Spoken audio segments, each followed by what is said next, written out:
मैं कुछ पूछ रही हूँ, जवाब क्यों नहीं देती? जवाब दे, बोलते क्यों नहीं? राजरानी जी, आप उस लड़की से क्या पूछ रहे हैं? पहले आप हमें जवाब दें। आप, जी हाँ, जिन्होंने पूरे हरिद्वार में सांस्कृतिक मंडलियों का ठेका लिया हुआ है।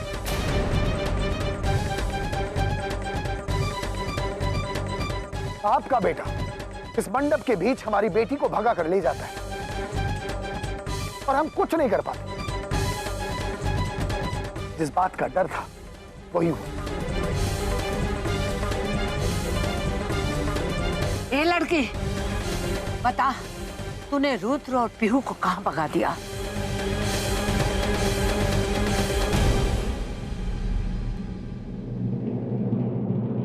इस तरह मुंह क्या देख रही है?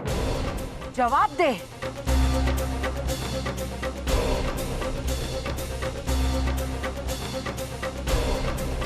लगता है तू आसानी से मानेगी नहीं।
हे भगवान, मेरे दोस्त रुद्र और उसके प्यार को हमेशा हमेशा खुश रखना।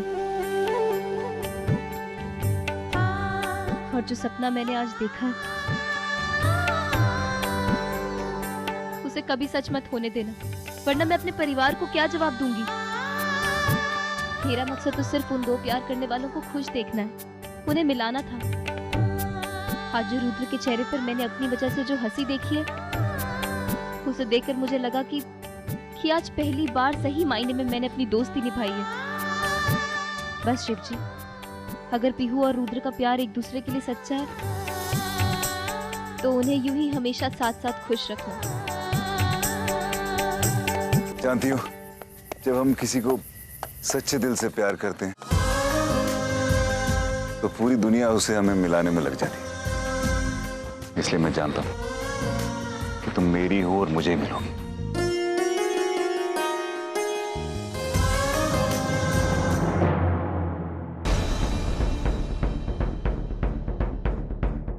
क्यों कर रहे हो ये सब?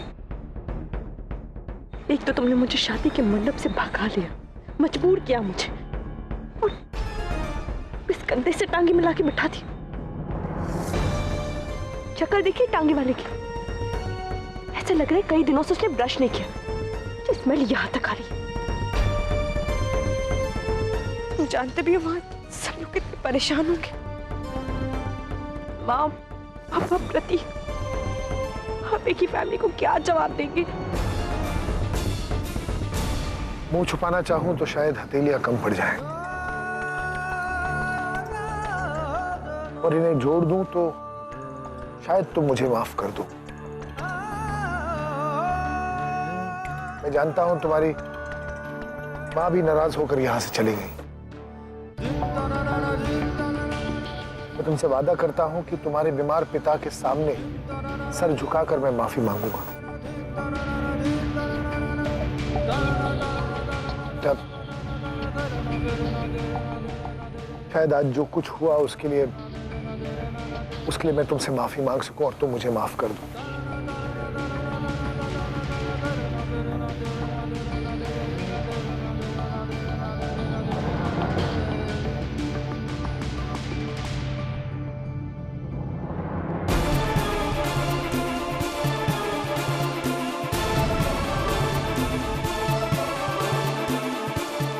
हो सकता है कि वो रुद्र के साथ गई हो, और ये भी हो सकता है कि वो सुबह तक वापस आ जाए, लेकिन मैं और बर्दाश्त नहीं कर सकता।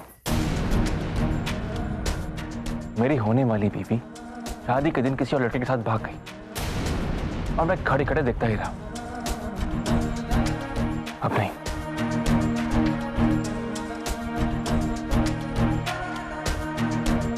बात यह है कि अच्छा इंसान बनते बनते मैं अब थक गया हूं, तो आप मुझे माफ कीजिए। मैं और सह नहीं सकता ये सब।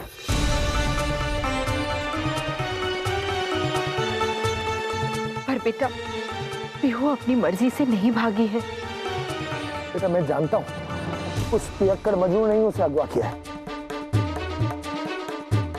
मैं खुद जाकर ढूंढ कर लाऊंगा उसे समझाऊंगा कि नहीं, बात समझने समझाने की हद से काफी आगे बढ़ चुकी है।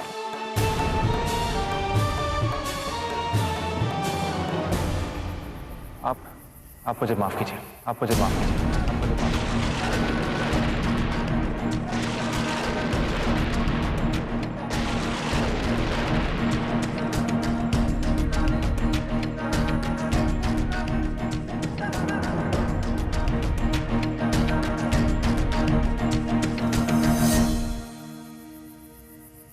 देख लीजिए राजरानी जी, क्या कर दिया आपके बेटे ने।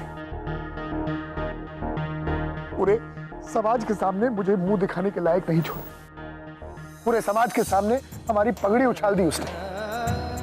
हर जगह मेरे आदमियों ने ढूंढा लेकिन पीहू कहीं नहीं मिली। अब आप बता दें कि मेरी पीहू कहाँ है। अरे कहाँ ले गया आपका पागल बेटा मेरी बेटी को, बता दीजिए। देखिए भाई साहब, मैं नहीं जानती कि वो लोग कहाँ हैं, लेकिन एक ठकुराइन का आपसे वादा है कि कल सुबह तक आपकी बेटी सही सलामत आपके पास होगी। राजरानी जी, अगर कल सुबह तक मेरी बेटी सही सलामत मेरे घर पर पहुंच भी जाए तो क्या फर्क पड़ता है उससे। बाराती सब जा चुके, दूल्हा जा चुका है, मेरी बेटी की जिंदगी बर्बाद हो चुकी है।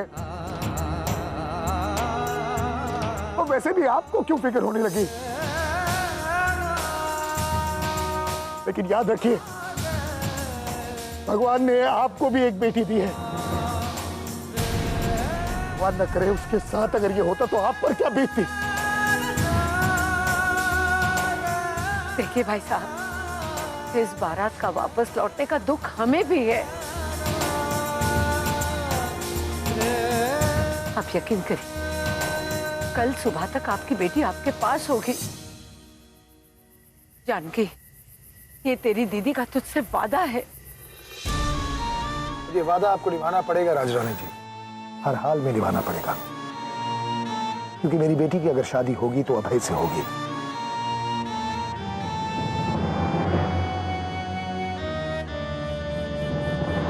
भले ही आपके बेटे ने मेरी बेटी को अगवा किया है, उसे बहलाएगा, फुसलाएगा, उसे अपने जाल में फंसाने की कोशिश करेगा, लेकिन एक बाप का फर्ज मैं निभाऊंगा। जब तक मैं जिंदा हूं, मेरी बेटी की शादी अगर होगी तो अभय से ही होगी।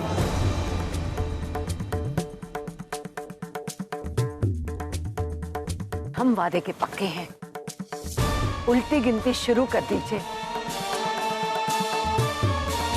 चलो कीर्ति।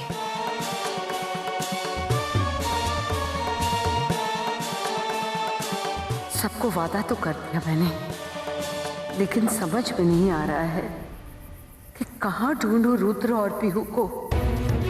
पता नहीं, ये रुद्र किसी न किसी उलझनों में फंसा ही देता है मुझे।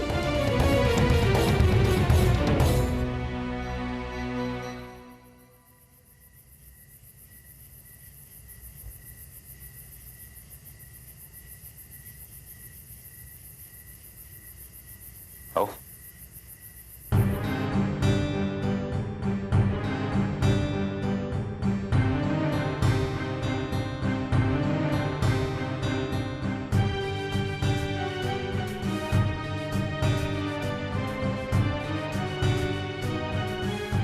मैं जानता हूं तुम्हें यहाँ पे घर जैसा आराम नहीं मिलेगा, लेकिन इतने कम वक्त में बस ये दोस्त की कॉटेज का इंतजाम कर पाया। अंदर चलो ना।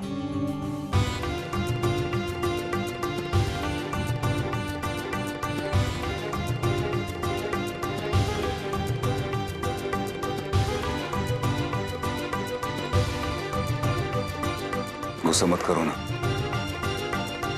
देखो हम साथ साथ हैं और फिर हम दोनों यही तो चाहते थे, नहीं? हम चाहते थे रुद्र, या सिर्फ तुम चाहते थे? हमेशा से तुम्हारा ऐसे ही रवैया रहा, नहीं चलाते आए हो और बाद में हम दोनों की मर्जी का नाम दे देते हो। तो याद है जब हम 16 साल के थे तब एक लड़का हुआ करता था, राजीव। तुम्हें ऐसा लगता था कि मुझे बहुत पसंद करता है, और जब मैंने उसे अपने बर्थडे पार्टी में बुलाया तब तुमने मेरी बर्थडे पार्टी ही रुइन कर दी। फाइनली उसे जाना पड़ा था। एनुअल फंक्शन याद है तुम्हें, जब मैं डांस करने वाली थी तुमने लास्ट मोमेंट पे मेरी कैसेट ही घुमा दी। क्यों? क्योंकि तुम्हें तो डांस करना आता नहीं था और तुम ये नहीं चाहते थे कि मैं राजीव के साथ डांस करूं।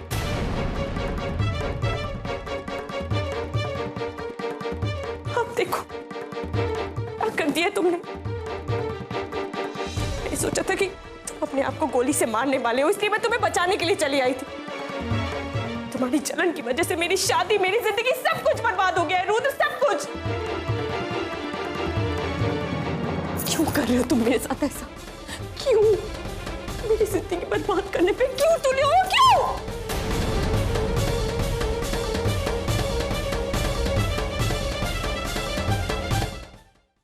बचपन से लेकर आज तक रुद्र के जो मन में आया उसने वो किया, चाहे वो गलत ही क्यों ना।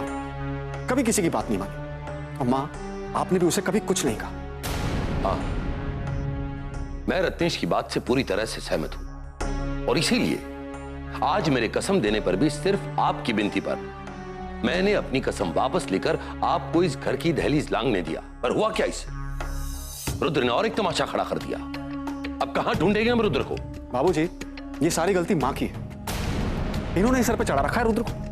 अब देख लीजिए क्या हुआ नतीजा। भाई वो जो कुछ भी हो, पर मुझे इसके अलावा और बहुत सारे काम करने हैं। और आज रानी जी, रुद्र एक बिगड़ैल बच्चे की तरह बर्ताव कर रहा है, और इन सब पर आप ही को काबू पाना है। और हां, इस मामले में मैं आपकी कोई मदद नहीं कर सकता, क्योंकि मुझे इससे बेहतर कई और काम भी करने हैं। और हां, एक मां होने के नाते बच्चों को संभालना ये आपका फर्ज बनता है। रत्नेश, कल की मीटिंग की तैयारी करनी है। जी।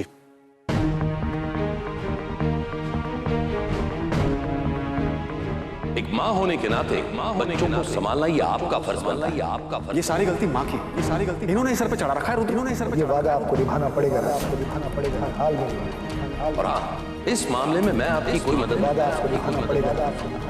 इस मामले में मैं आपकी कोई मदद नहीं कर सकता। कोई मदद नहीं कर सकता।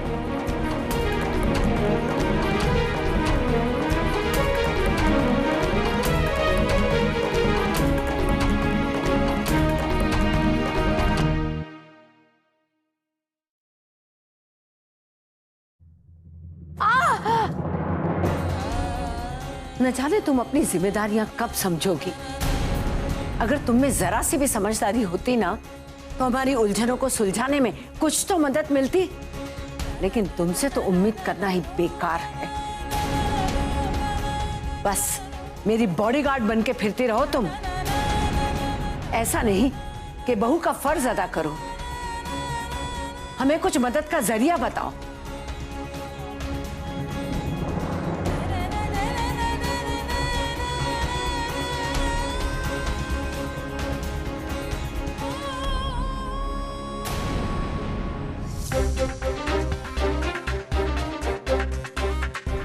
वैसे तुम में और मुझ में कोई ज्यादा अंतर नहीं है बहू। तुम अपने परिवार की जरूरतों को नहीं समझती, और मैं शायद अपने बेटों की। अब ये रुद्र पीहू को लेकर आखिर गया कहाँ होगा? कहाँ ढूंढूं मैं इसे?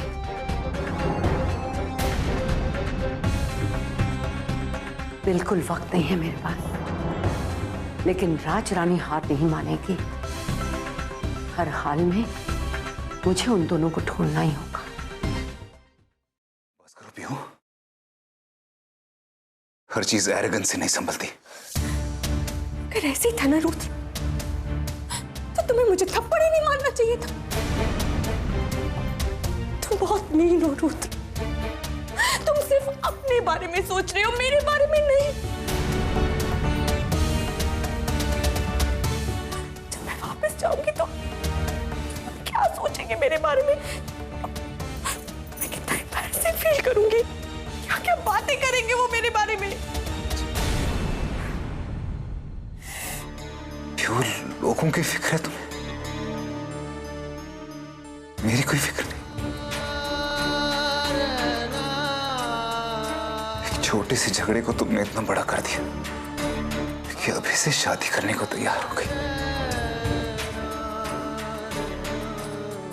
ये गलत किया तुमने पीहू। अपनी गलती माननी चाहिए थी ना तुम्हें मुझसे पहले ही माफी मांग लेनी चाहिए थी। अगर मांग लेते तो आज ये सब नहीं होता। मैं गुस्से में अभय के साथ शादी करने के लिए तैयार नहीं होती। तो तुम्हारी गलती, इसमें मेरी गलती कुछ नहीं है। ये तुम्हारी है रुद्र। क्यों नहीं मनाया तुमने मुझे पहले? क्यों? क्योंकि बचपन से लेकर आज तक हमारे बीच कितनी लड़ाइयां हुई, कभी बात इतनी नहीं खींची। मैंने तुम्हें वापस पाने की कितनी कोशिश की, घुटनों के बल गिर के तुमसे माफी मांगी, लेकिन फिर भी तुमने फैसला किया कि तुम उस अभय से जाके शादी करोगे। पीहू, ये तुम भी जानती हो कि तुम मुझसे कितना प्यार करती। अगर नहीं करती होती तो यूं मेरे साथ भाग के नहीं आती। फिर ये सब क्या है? क्यों ये खेल मेरे साथ खेल रही हो पीहू? क्यों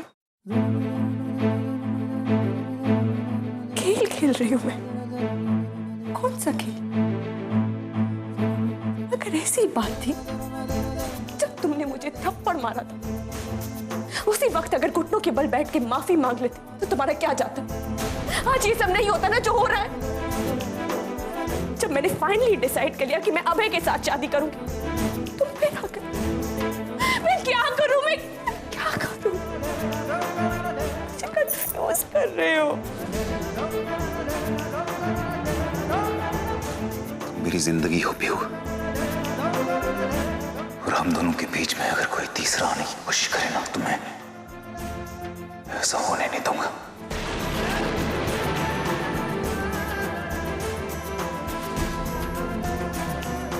समझी तुम बाहर में जाओ। तुम हमेशा से ऐसे ही रहे और तुम हमेशा से ऐसे ही रहोगे। सिद्धि, सिद्धि!